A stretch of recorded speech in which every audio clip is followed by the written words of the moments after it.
2019 ലോക്സഭാ തെരഞ്ഞെടുപ്പിനെ അപേക്ഷിച്ച് 6% വോട്ടിംഗ് ഷെയറിൽ കുറവുണ്ടായത് വലിയ തോതിൽ ഇടതുമുന്നണിക്ക് മേൽക്കൈയുണ്ടാക്കും എന്ന തെറ്റിദ്ധാരണാജനകമായ വാർത്ത എല്ലായിടത്തും പരത്തുകയാണ് സൈബർ സഖാക്കൾ. എന്നാൽ യാഥാർത്ഥ്യം എന്താണ്?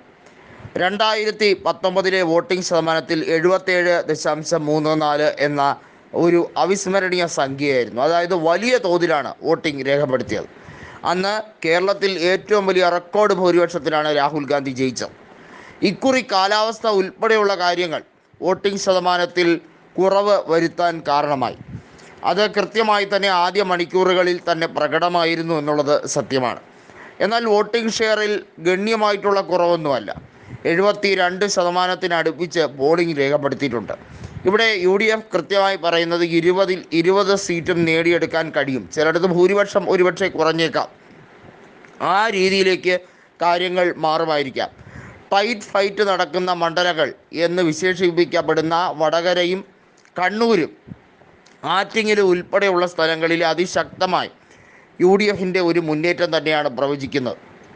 അതിന് കാരണമാകുന്നത് ഇടതുപക്ഷത്തിൻ്റെ വിഷയദാരിദ്ര്യം, അതുമാത്രമല്ല ഇടതുപക്ഷത്തിനെതിരെയുള്ള ശക്തമായിട്ടുള്ള ഭരണവിരുദ്ധ വികാരം അത് എങ്ങും അലയടിക്കുകയാണ്. അതിനെ കവച്ചു വയ്ക്കാൻ ഒരു രീതിയിലും ഇടതുപക്ഷത്തിന് കഴിയുന്നില്ല എന്നുള്ള യാഥാർത്ഥ്യം അവർ മനസ്സിലാക്കുകയാണ്.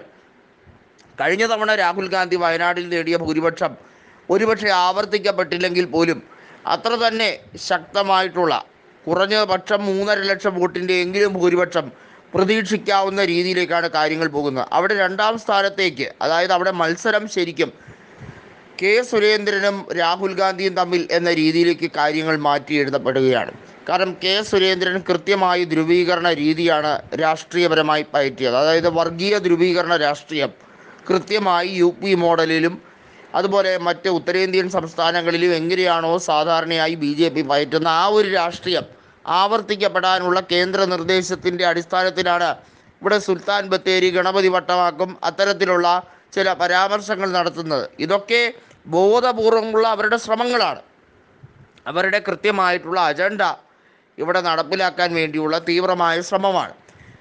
ഏകദേശം 4ഓളം ലോക്സഭാ മണ്ഡലങ്ങളിൽ BJP രണ്ടാം സ്ഥാനത്തെത്തിയാൽ അതിൽ അത്ഭുതപ്പെടേണ്ട കാര്യമില്ല എന്നാണ് വ്യക്തമാകുന്നത്.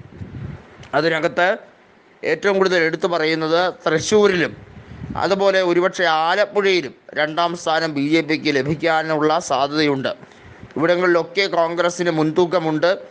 അവിടെയൊക്കെ CPIM അല്ലെങ്കിൽ ഇടതുപക്ഷം, CPI തൃശ്ശൂരിലും CPIM ആലപ്പുഴയിലും ഒക്കെ ഒരുപക്ഷെ മൂന്നാം സ്ഥാനത്തേക്ക് തള്ളപ്പെട്ടാൽ പോലും അത്ഭുതപ്പെടേണ്ടതില്ല എന്ന റിപ്പോർട്ടുകളാണ് വരുന്നത്.